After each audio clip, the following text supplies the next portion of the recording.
आकाशवाणी है।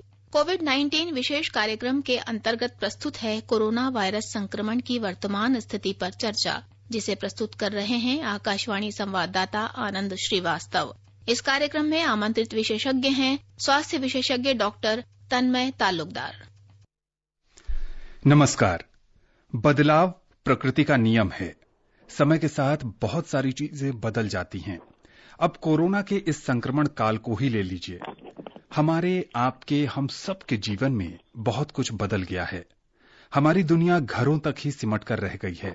लोगों से मिलने जुलने का अंदाज बदल गया, अभिवादन के तरीके बदल गए, कम सुविधाओं में जीने की आदत पड़ गई और न जाने क्या क्या। कुछ लोगों को इन बदलावों से ऊब होने लगी होगी, मन बेचैन होने लगा होगा, लेकिन समय की मांग है ये बदलाव। खुद के लिए, परिवार के लिए, समाज के लिए, देश के लिए हमें इन बदलावों को बेमन से नहीं, मन से स्वीकारना होगा। तभी हम सब कोरोना के इस दौर में स्वस्थ रह सकेंगे, खुशहाल रह सकेंगे और तरक्की के नए रास्ते तलाश कर पाएंगे। कोविड-19 से आप सतर्क रहें, जागरूक रहें, इसलिए आकाशवाणी पर हम लेकर आते हैं ये कार्यक्रम। आज के इस कार्यक्रम में हमारे साथ हैं लेडी हार्डिंग मेडिकल कॉलेज के स्वास्थ्य विशेषज्ञ डॉक्टर तन्मय तालुकदार। डॉक्टर तन्मय, कार्यक्रम में आपका बहुत बहुत स्वागत है। मुझे आमंत्रित करने के लिए बहुत बहुत धन्यवाद। इससे पहले कि डॉक्टर तन्मय से परिचर्चा शुरू करें, हम अपने श्रोताओं को बता देना चाहते हैं कि अगर वो भी इस कार्यक्रम से जुड़ना चाहते हैं और डॉक्टर तन्मय से कोई सवाल करना चाहते हैं तो हमारे स्टूडियो का नंबर है 1800115767। एक और नंबर है 01123314444। डॉक्टर तन्मय, सबसे पहले आपसे ये समझने की कोशिश करेंगे कि लॉकडाउन 3.0 में बहुत जगहों पर ढील दी गई है। लोग अब घरों से बाहर निकल रहे हैं, चाहे वो आवश्यक कार्य से ऑफिस जा रहे हों या अपना व्यापार बढ़ा रहे हों। दूसरी तरफ यह है कि भारत में कोरोना मरीजों की संख्या प्रतिदिन लगभग पिछले 2-3 दिन के ट्रेंड्स अगर देखें तो 3,500 के आसपास बढ़ रही है। लोगों के मन में अब सवाल ये उठ रहा है कि ये आंकड़े बहुत तेजी से बढ़ रहे हैं, लॉकडाउन का क्या फायदा हुआ? कैसे समझाएंगे उन्हें आप? जी, बहुत ही अच्छा सवाल है। देखिए, कोरोना का ये जो बीमारी आया है बिल्कुल नया है। चाइना में वुहान से शुरू हुआ और धीरे धीरे पूरे विश्व में फैला। हमें इसको जानने के लिए और समझने के लिए तुलना करनी पड़ेगी। ये एक तुलनात्मक स्थिति है।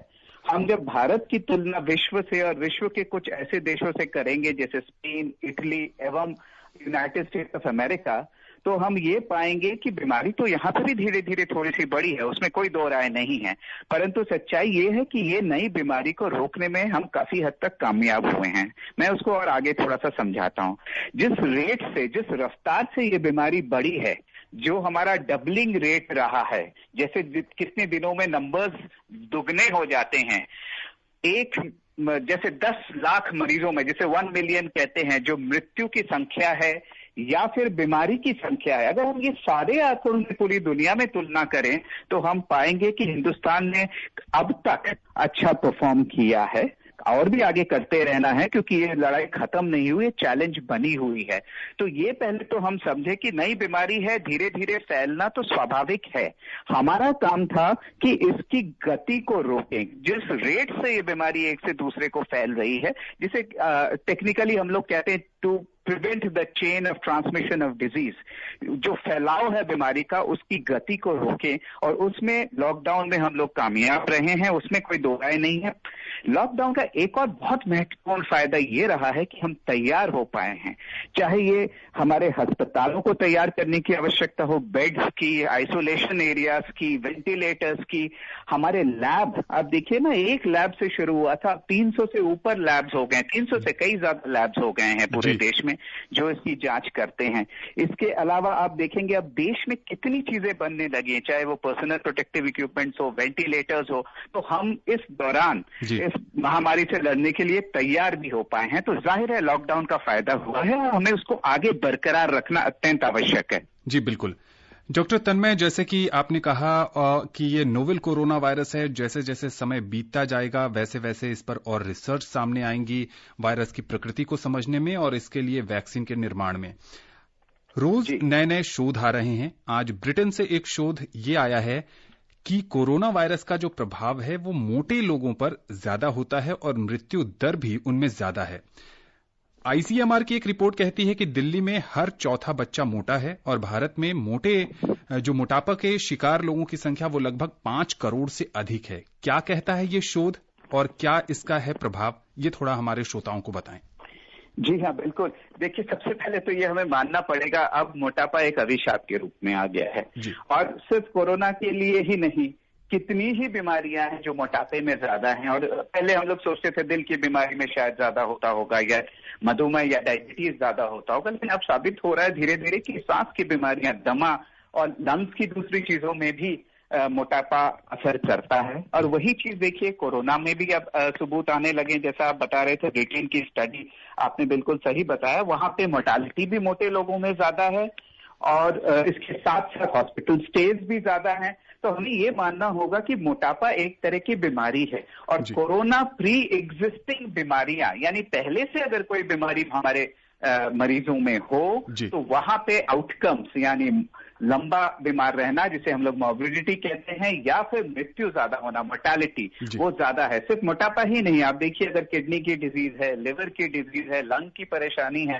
हाइपरटेंशन में शुरू में देखा गया था कि अनकंट्रोल्ड हाइपरटेंशन में या डायबिटीज में मृत्यु का दर जो है वो ज्यादा है। ये बात बिल्कुल सही है कि कोई भी प्री एग्जिस्टिंग कंडीशन हो जिसमें मोटापा एक शामिल है, खतरा ज्यादा है, तो ऐसे लोगों को डेफिनेटली इस छोटे शीघ्र काल के लिए कोरोना से बचाव सबको करना है, उनको और ज्यादा करना है और दीर्घकालीन अपना वजन कम करने का प्रयास तो करना ही पड़ेगा। जी बिल्कुल, जैसा कि कार्यक्रम के शुरू में डॉक्टर तन्मय हम बात कर रहे थे कि ये समय बदलाव का है, हमारे जीवन में बहुत कुछ बदल गया। एक बदलाव ये भी देखने को मिल रहा है कि अब भारत सहित पूरी दुनिया में हैंड हाइजीन और रेस्पिरेटरी हाइजीन के लिए लोगों में अब जागरूकता आ रही है और शायद ये भी समय की मांग है। क्या कहेंगे आप इस पर? जी हाँ, बहुत बहुत आवश्यक है। एक जमाना था जब हिंदुस्तान में थूकना कुछ कुछ इलाकों में नॉर्मल, साधारण माना जाता था, लेकिन अब हम ये जानने लगे हैं कि कोरोना जो है हमारे जो सिक्रीशंस हैं मुंह से निकलने वाले खांसी से, जिसको हम लोग ड्रॉपलेट्स बोलते हैं, उससे फैलता है।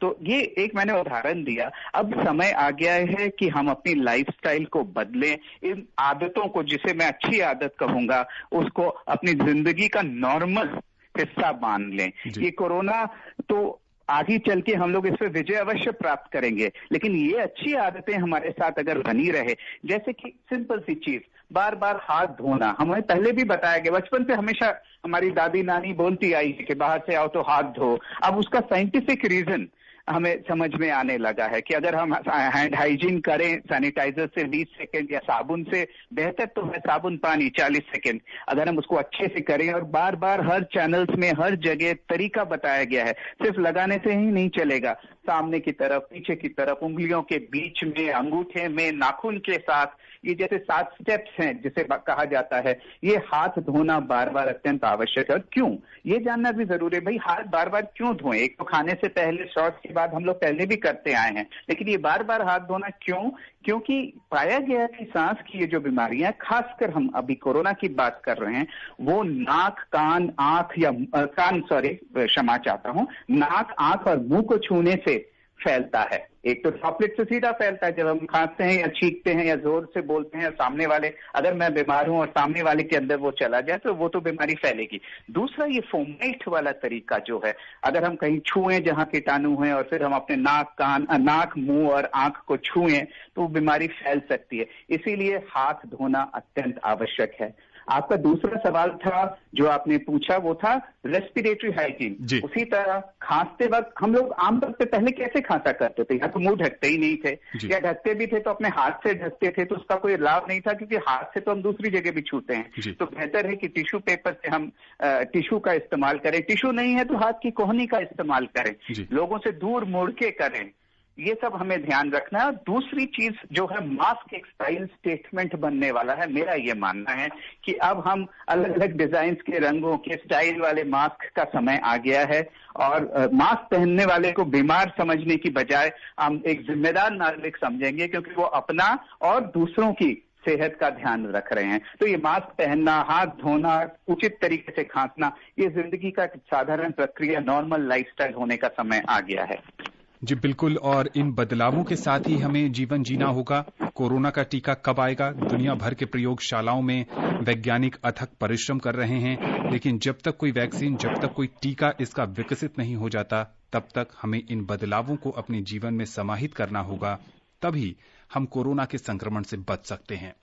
कार्यक्रम में फरीदाबाद से अनवर जी जुड़ चुके हैं। अनवर जी, बहुत बहुत स्वागत है आपका। नमस्कार सर। जी नमस्ते। नमस्कार जी। मैं डॉक्टर साहब को नमस्कार करता हूँ। नमस्कार जी। नमस्कार अनवर। मेरा प्रश्न सर ये है कि जैसा कि अभी डॉक्टर साहब ये कह रहे थे कि कोरोना मोटे आदमी में होने की संभावना अधिक है, तो मैं डॉक्टर साहब से जानना चाहता हूँ कि मोटे आदमियों में होने की संभावना अधिक क्यों है। और दूसरी बात मैं ये कहना चाहता हूँ सर कि अभी रात में इस टाइम में जो आपका कार्यक्रम प्रसारित होता है तो कभी साफ सुनाई देता है, कभी नहीं सुनाई देता है।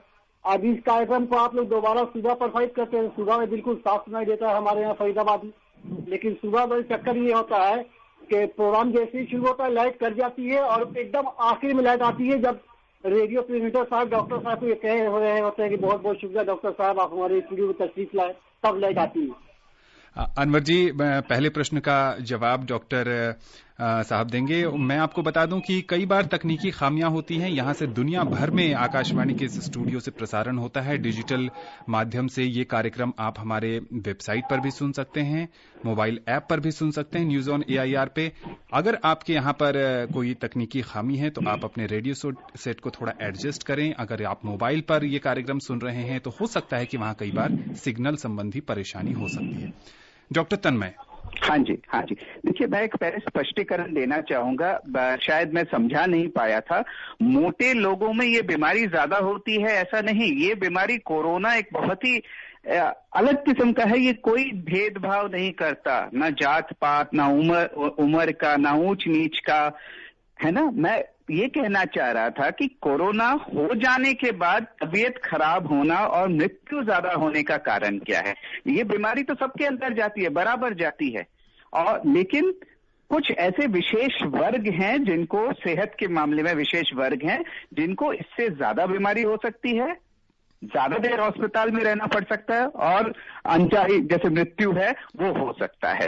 तो उसमें मोटापा एक अवश्य कारण है, और ऐसे कई और कारण हैं जैसे हम लोगों ने अभी चर्चा की थी। लेकिन ये बीमारी भेदभाव नहीं करती जी। ये बच्चों के अंदर भी कीटाणु जाते हैं, बड़ों में भी जाते हैं, और सब में इन्फेक्शन होता है। चुन चुन के किसी विशेष वर्ग में नहीं जाता है, ये समझना अत्यंत आवश्यक है। जी डॉक्टर तन्मय, जैसा कि हमने ब्रिटेन की स्टडी की बात की, दुनिया भर के जो वैज्ञानिक हैं, वो जो चिकित्सक हैं, वो प्रयोगशालाओं में अथक परिश्रम कर रहे हैं। ICMR की ओर से भी ये कई बार बताया गया है कि भारत में 30 के करीब वैक्सीन पर काम चल रहा है। और आप कौन सी स्टडीज के बारे में हमारे श्रोताओं को बताना चाहेंगे जिससे कि उम्मीद की किरणें दिखने की संभावना बन गई है? देखिए, पूरे विश्व में कार्य चल रहा है, बहुत ही तेज गति से कार्य चल रहा है, लेकिन थोड़ा सा मैं धीरज धरने को कहूंगा, क्योंकि कई बार लोगों को लगता है कि इतने बड़े वैज्ञानिक हैं, सब कार्य कर रहे हैं, तो कोई वैक्सीन आता क्यों नहीं है। जी, हमारे श्रोताओं के मन में भी कई बार ऐसा लगता है। अब बिल्कुल सही, ये प्रश्न मन में उठना अत्यंत स्वाभाविक है। लेकिन ये शायद आपके कई श्रोताओं को ये मैं बताना चाहूंगा कि देखिए, वैक्सीन बनाना एक लंबी प्रक्रिया है। पहले जमाने में तो सालों लग जाते हैं जी। लेकिन अब WHO कह रहे हैं कि अब इसको हमने तेज गति से किया है, और आमतौर पे 9 से 10 महीने में उम्मीद है जल्दी से जल्दी ये वैक्सीन आएगा। उसका कारण ये है कि वैक्सीन में हमें सिर्फ यही नहीं देखना है कि उसका वो कारगर है, हमें ये भी देखना होता है कि वो सेफ है कि नहीं। किसी को भी कोई चीज देने के लिए सेफ्टी इश्यूज हैं, और किसी भी ट्रायल्स के बड़े सारे फेजेस होते हैं, तो थोड़ा सा धीरज हमें धरना होगा। लेकिन ये विश्वास रखें कि वैज्ञानिक हर दुनिया के कई क्षेत्र में, जहां तक मुझे आखिरी पता है 80 अलग अलग संस्थाएं काम कर रही हैं। हमारे देश में कई संस्थाओं में काम चल रहा है, ऑक्सफोर्ड यूनिवर्सिटी के साथ मिलके भी काम चल रहा है। काफी अलग अलग लेवल्स पे अलग अलग संस्थाएं मिलके मेहनत कर रही हैं। तो वैक्सीन के आने की उम्मीद अवश्य है, क्योंकि आगे चल के वैक्सीन इस बीमारी में हमारी मदद करेगा, ऐसा सबको भरोसा है।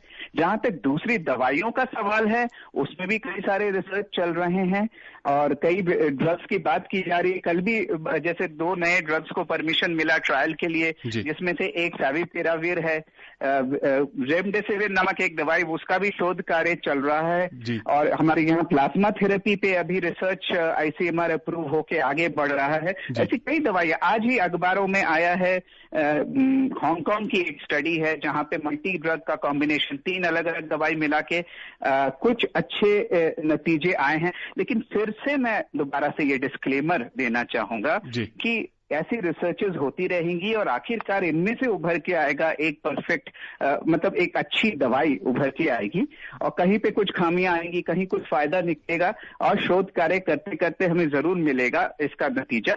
लेकिन तब तक, जब तक ये चीजें क्लियर ना हो जाएं, बचाव ही सबसे अच्छा उपाय है। और मैं तो अभी भी कहूंगा कि बचाव ही एकमात्र उपाय है, और बचाव से हम सफलता हासिल कर सकते हैं, जैसा मैंने शुरू में ही बताया। जी बिल्कुल, भारत ने सफलता अभी तक हासिल की है। प्रधानमंत्री भी कहते रहे हैं कि जब तक चीजें नहीं आती हैं तो संयम और संकल्प के साथ ही हम कोरोना वायरस की इस लड़ाई में आगे बढ़ सकते हैं। गुना मध्य प्रदेश से मांगेलाल जी इस कार्यक्रम में जुड़ चुके हैं। मांगेलाल जी, बहुत बहुत स्वागत है आपका। मांगेलाल जी, आप हमें सुन पा रहे हैं? मांगेलाल जी, आप प्रश्न पूछिए। तकनीकी कारणों से मांगेलाल जी के साथ हमारा संपर्क नहीं हो पाया है। डॉक्टर तन्मय, आपसे ये भी समझने की कोशिश करेंगे कि अब जब सड़कों पर भीड़ बढ़ रही है, दुकानें गली मोहल्लों में खुल चुकी हैं, गृह मंत्रालय के निर्देश के बाद कारोबार भी शुरू हो गए हैं, ऐसे में सोशल डिस्टेंसिंग बनाए रखना कई बार बहुत मुश्किल हो जाता है।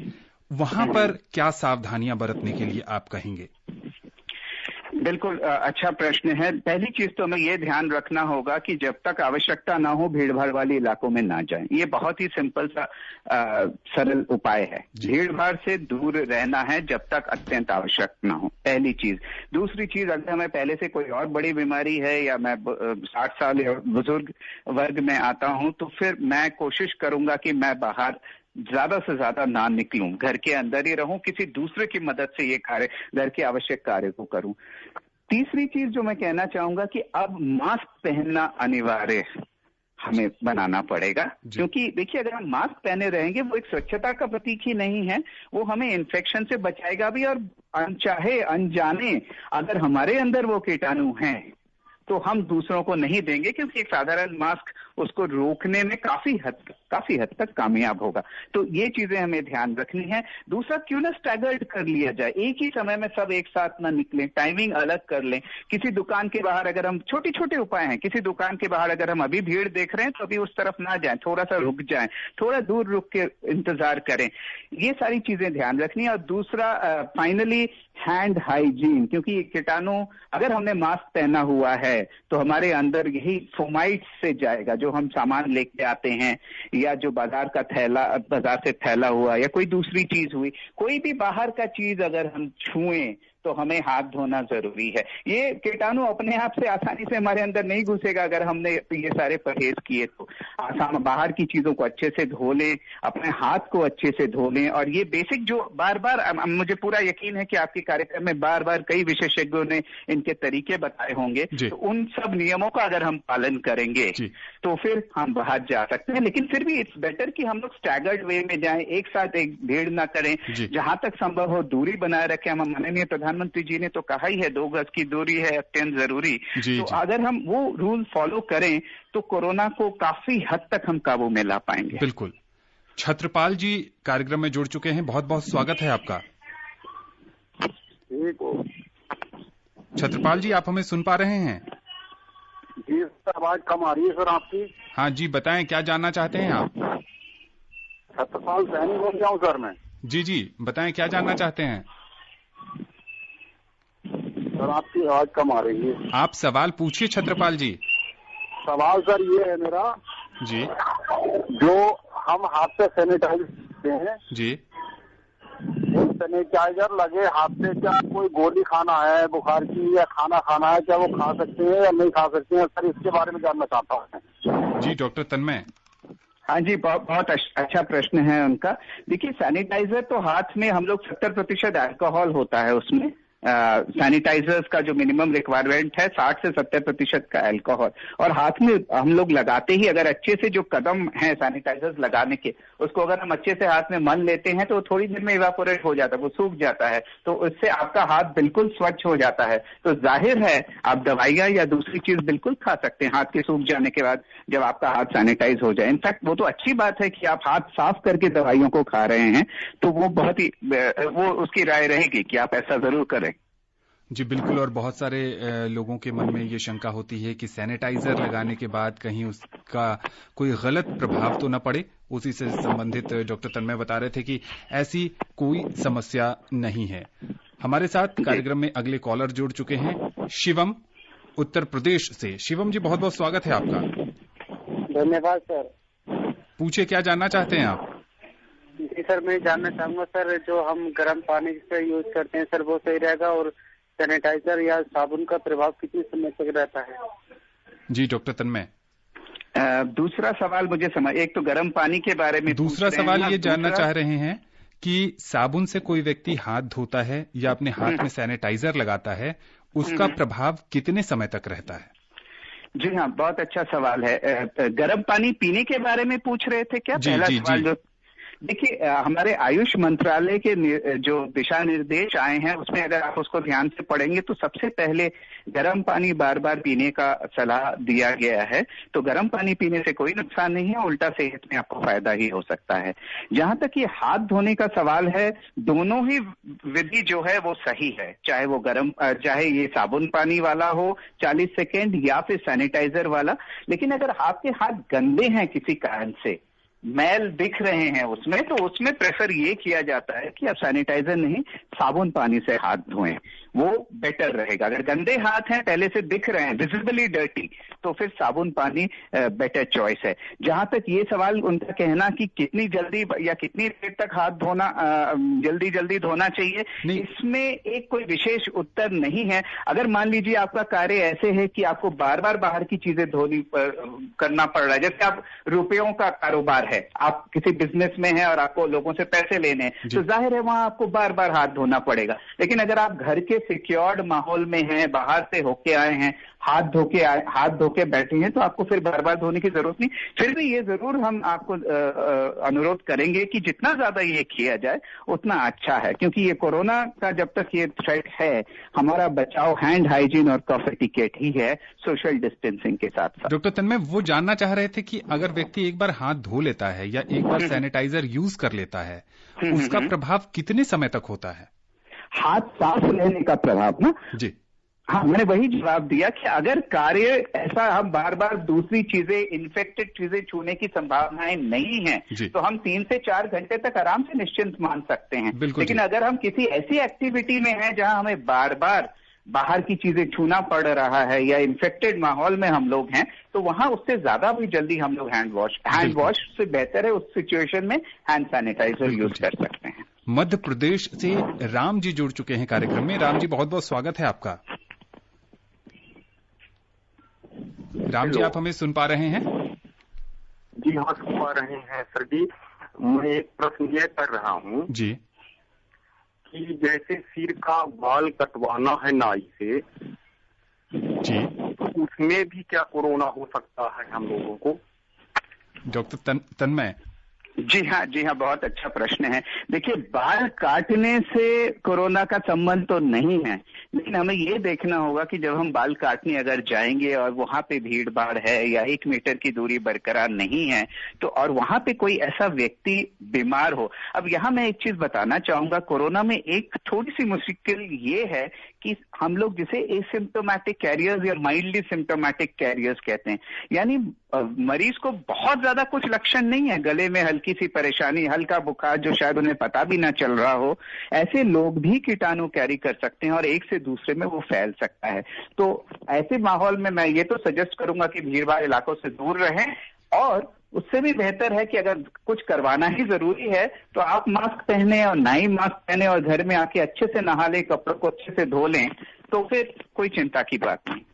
जी हाँ, बिल्कुल। आपको अपनी सावधानी खुद बरतनी है, चाहे आप बाजार जा रहे हैं, चाहे आप नाई के पास बाल कटवाने जा रहे हैं। स्वच्छता का बहुत ध्यान रखें। ये जरूर इंश्योर करने की कोशिश करें कि जो वहां पर कपड़ा इस्तेमाल किया जा रहा है वो साफ सुथरा हो, वो सिर्फ आपके लिए इस्तेमाल हो। अगर किसी दूसरे के पास वो इस्तेमाल हो चुका है तो उसके प्रयोग करने से बचें। ओडिशा से बुलू पटनायक जी जुड़ चुके हैं। पटनायक जी, बहुत बहुत स्वागत है आपका। पटनायक जी, आकाशवाणी के इस कार्यक्रम में स्वागत है आपका। क्या जानना चाहते हैं आप? पटनायक जी के साथ हमारा संपर्क टूट गया है। डॉक्टर तन्मय, उन महिलाओं के बारे में आप क्या बोलेंगे जो इस समय गर्भवती हैं या जिनकी डिलीवरी की डेट सामने है, उनको अस्पताल जाना ही है, और वो महिलाएं जो कि जिन्होंने कुछ समय पहले नवजात शिशु को जन्म दिया है, उन्हें किस तरह की कोरोना के संक्रमण के इस दौर में सावधानी बरतने की जरूरत है? जी हाँ, ये अच्छा प्रश्न है। हमें ये समझना होगा कि बीच में ये मन में विचार आ गया था कि क्योंकि कोरोना है तो अब अस्पताल में नहीं जाना है, गर्भवती महिलाओं को अब बाहर नहीं निकलना है, अपना टीका नहीं लगवाना है। मैं इसमें बताना चाहूंगा, अस्पताल की बाकी सभी सेवाएं खुली हैं, जारी हैं। जो जरूरी सेवाएं हैं वो हैं। ऐसा नहीं है कि बाकी सेवाएं नहीं चल रही हैं। दूसरी चीज, गर्भवती महिलाओं में कोरोना ज्यादा होगा ऐसा तो नहीं है, लेकिन उन्हें अवश्य बचाव करना आवश्यक है, क्योंकि pregnancy is a low immunity state. Immunity थोड़ी सी कम हो जाती है प्रेगनेंसी में, इसलिए माताओं को जरूरत से ज्यादा अपना देखभाल करना है, अपने वही बेसिक रूल्स फॉलो करने हैं, बिल्कुल भूलना नहीं है। और ब्रेस्ट फीडिंग करते वक्त ज्यादा ध्यान रखना है। बेहतर है कि अगर जरा सा भी सिम्टम हो तो फिर हम मास्क का प्रयोग करें। ये एक चीज हमें समझनी है। अगर जरा से भी खांसी, जुकाम या ऐसी समस्याएं हैं तो हैंड वॉशिंग अच्छे से करें, मास्क का प्रयोग करें। और अगर माता खुद कोरोना पॉजिटिव है और बच्चे को दूध पिलाना है तो उसमें ध्यान रखना है कि बच्चे का देखभाल कोई और करे, और दूध पिलाने के टाइम माता के पास बच्चे को लाया जाए, और माता तब हैंड हाइजीन का फॉलो करते हुए और मास्क लगाते हुए बच्चे की देखभाल करके फिर वापस केयर गिवर को, दूसरे को वापस कर दें बच्चे को। ये ध्यान रखना आवश्यक है। हरियाणा के हिसार से चेतराम जी जुड़ चुके हैं। चेतराम जी, बहुत बहुत स्वागत है आपका। हेलो जी, चेतराम जी पूछे, क्या जानना चाहते हैं आप? हाँ जी, नमस्कार जी। नमस्ते। हाँ जी, मैं पिछले 1.5 महीने से आपका एक कार्यक्रम सुन रहा हूँ जी लगातार जी, और बड़ी अच्छी जानकारी देते हैं विशेषज्ञ आकर। और आज जो विशेषज्ञ बैठे हैं बड़े विस्तार से जानकारी दे रहे हैं, बड़ा आनंद आ रहा कार्यक्रम सुनने में भी जी। शुक्रिया। पूछिए, क्या जानना चाहते हैं आप? हाँ, मैं ये पूछना चाहता था कि जी, एक विज्ञान की भाषा में कीटाणु, जीवाणु और विषाणु ये क्या है? दूसरा सवाल मेरा ये है कि ये कहते हैं विशेषज्ञ कि ये कोरोना जो विषाणु है ये मरता नहीं है किसी भी दवाई से अभी तक जी, तो क्या इसके अंदर जीव है? मरती तो वही चीज है जिसके अंदर प्राण होता है। और ये तो हमारे विशेषज्ञ हैं, बड़ी बड़ी लेबोरेटरी है, इनमें इन्होंने चेक किया होगा, क्या इसके पांव, पंख हैं या क्या चीज है ये? डॉक्टर तन्मय, जब संकट काफी गंभीर हो जाता है तो लोग कल्पना भी बहुत सारी चीजों की करने लगते हैं, और हमारे इस श्रोता के मन में भी कई सारी शंकाएं हैं। आप उनको दूर करने का प्रयास करें। जी, थोड़ा सा प्रयत्न करता हूं। जी चेतराम जी, धन्यवाद, आपका बड़ा अच्छा सवाल आपने पूछा। विशेषकर आप कोरोना से स्पेसिफिक जानकारी चाह रहे थे, ये चीज क्या है। तो मैं बता दूं, ये एक वायरस है। वायरस होता क्या है कि ये बाहर तो जीवित नहीं रहता है। इसको जीवित रहने के लिए और प्रजनन करने के लिए, जिसे हम लोग बोलते हैं रिप्रोड्यूस करने के लिए, एक दूसरा जीवित प्राणी होना आवश्यक है। वो हो सकता है इंसान के शरीर का सेल हो या कोई दूसरा जानवर हो, यहाँ तक कि ऐसे भी हैं कि छोटे छोटे बैक्टीरियाज के अंदर भी ये वायरस घुस जाता है। और वो जाके इतना मजेदार चीज है ये वायरस कि ये उसी प्राणी के सेल का, जो छोटा सा हमारा जिससे हमारा जीवन बना हुआ है, छोटे छोटे सेल जुड़ के उसी सेल का इस्तेमाल करता है, और उसी में 1 से 2 से 1000 से लाख बनता है, और रिप्रोड्यूस करके फिर उसी सेल को तोड़कर बाहर निकल आता है। तो जाहिर है आपने बिल्कुल सही पूछा कि ये चीज क्या है, ये जीवित है कि मृत है, ये जानना आवश्यक है। जी हाँ, ये वायरस है और वायरस की यही खासियत है कि ये दूसरे प्राणी के सेल का इस्तेमाल करके ग्रो करता है, उसको खत्म करता है और फिर एक दूसरे सेल की तरफ निकल जाता है। आपका सवाल बड़ा अच्छा था जी। जी बिल्कुल, और इसी वायरस को मानव शरीर में वृद्धि न करने के लिए और उसको सीमित करने के लिए, उसको खत्म करने के लिए दुनिया भर के प्रयोगशालाओं में काम चल रहा है। और जैसा कि डॉक्टर तन्मय भी बता रहे थे कि भारत में भी कई संस्थाएं इसके लिए काम कर रही हैं। डॉक्टर तन्मय, आपसे ये भी समझने की कोशिश करेंगे कि जिन लोगों को उच्च रक्तचाप है, मधुमेह है या कोई किडनी से संबंधित बीमारी है, कोई और बीमारी है, वो इस समय लॉकडाउन के दौरान जो उनको ढील मिली है, उनका अस्पतालों में जाना कितना सुरक्षित है, वो किन उपायों को फॉलो कर सकते हैं? जी, बहुत अच्छा सवाल है। सबसे पहले तो ये कि अगर मुझे सिर्फ अपनी रेगुलर दवाइयों के लिए जाना है, रक्तचाप का मरीज या बीपी का मरीज, ब्लड प्रेशर का मरीज, कोई मुझे तकलीफ नहीं है, मुझे सिर्फ अपनी दवाई एक्सटेंड कराने के लिए जाना है, तो उसके लिए तो मेरी राय ये रहेगी कि अस्पतालों में ना जाएं, उसी दवाई को लें। और दूसरी बड़ी चीज जो है, हर अस्पताल में, हर बड़े अस्पताल में शुरू हो रहा है, जिसे टेलीमेडिसिन कहा जाता है। टेलीफोन से हर हॉस्पिटल ने एडवर्टाइज किया हुआ है, मेरे संस्था में भी है कि हम लोग टेलीमेडिसिन का इस्तेमाल कर रहे हैं। तो टेलीफोन करके ऐसे सवालों का, व्हाट्सएप का इस्तेमाल करके भी ऐसे चीजों के समाधान आ रहा है। लेकिन अगर जाना आवश्यक है तो वही बेसिक नियम का पालन करना है कि मास्क पहन के जाएं।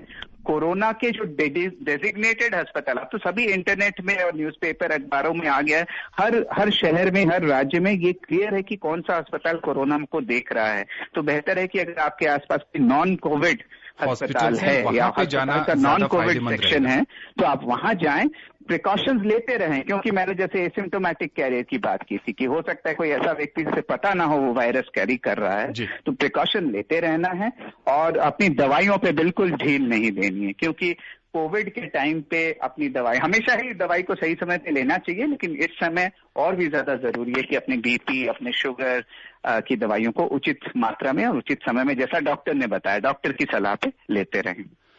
डॉक्टर तन्मय, चलते चलते आपसे ये समझने की कोशिश करेंगे कि भारत के बहुत सारे क्षेत्रों में मौसम बदल रहा है, कहीं बारिश होने की शुरुआत हो रही है, कहीं बहुत तेज गर्मी हो रही है, और ऐसे में सामान्यतः जो नॉर्मल फ्लू होता है वो भी तेजी से फैलता है। ऐसे में जो नॉर्मल फ्लू के मरीज हैं उनको आप क्या समझाने की कोशिश करेंगे, और उनके मन में ये भय हो जाता है कि सर्दी जुकाम होते ही कहीं मैं कोरोना से पीड़ित तो नहीं हो गया? बहुत संक्षेप में। देखिए, सबसे पहले तो ये फ्लू और कोरोना के सिम्टम्स काफी हद तक सेम है। पहले शुरू में यूजुअली कोरोना में सूखी खांसी होती है बुखार के साथ, लेकिन आमतौर पे डिस्टिंग्विश करना, उनको अलग पृथक करना मुश्किल हो जाता है। इसीलिए घबराना नहीं है, वही बचाव दोनों के बिल्कुल बराबर हैं। मौसम बदलेगा तो फ्लू वाली समस्याएं, बाकी रेस्पिरेटरी समस्याएं होंगी, बिल्कुल भयभीत नहीं होना है। और एक अच्छी बात मैं बताना चाहूंगा, कोरोना के आंकड़ों को तो हम देख लें जरा। कोरोना में 80-85% लोगों को तो अस्पताल तक जाने की आवश्यकता नहीं है, सिर्फ 15% लोगों को अस्पताल में भर्ती करना पड़ता है, वो भी जल्दी ही ठीक हो जाते हैं। एक बहुत ही सीमित मात्रा में लोगों को वेंटिलेटर्स की, आईसीयू की, सघन चिकित्सा की आवश्यकता पड़ती है। अधिकतर सभी लोग बिल्कुल ठीक हो जाते हैं और ऐसे कई कोरोना मरीज हैं जो बचाव करते रहते हैं, उन्हें पता भी नहीं चलता कब इन्फेक्शन हो गया। इसलिए कोरोना से भयभीत नहीं होना है, आवश्यकता है बचाव की, क्योंकि अभी समय आ गया है कि जो हमें फायदे लॉकडाउन से हुए हैं उसको बरकरार रखना है, नियमों का पालन करना है, दिशा निर्देशों का पालन करना है। और एक जरूरी चीज बताना चाहूंगी, अपनी सूचनाएं जो हैं वो पुख्ता सोर्सेस से लिया जाए, जैसे मिनिस्ट्री ऑफ हेल्थ का वेबसाइट हो या आपके इस कार्यक्रम के माध्यम से उचित जगह से सूचनाएं ग्रहण करें और अफवाहों पे प्लीज भरोसा न करें। डॉक्टर तन्मय, आकाशवाणी के इस खास कार्यक्रम से जुड़ने के लिए और अपनी विशेषज्ञ राय साझा करने के लिए बहुत बहुत शुक्रिया। बहुत बहुत धन्यवाद जी, थैंक यू।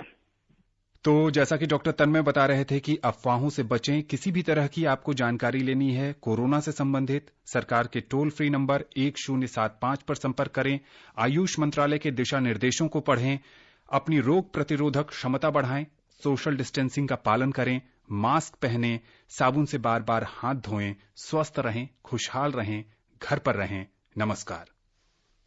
कोविड-19 विशेष कार्यक्रम के अंतर्गत अभी आप सुन रहे थे कोरोना वायरस संक्रमण की वर्तमान स्थिति पर चर्चा, जिसे प्रस्तुत कर रहे थे आकाशवाणी संवाददाता आनंद श्रीवास्तव।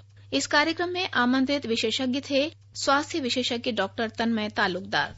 यह कार्यक्रम आकाशवाणी के समाचार सेवा प्रभाग द्वारा प्रस्तुत किया गया। इसे आप हमारे mobile app news on AIR पर भी सुन सकते हैं। इस कार्यक्रम के संबंध में अपनी प्रतिक्रिया आप हमें ईमेल कर सकते हैं। पता है airnsgtalks@gmail.com। ये कार्यक्रम फिर से सुनने के लिए लॉग ऑन करें हमारी वेबसाइट newsonair.com।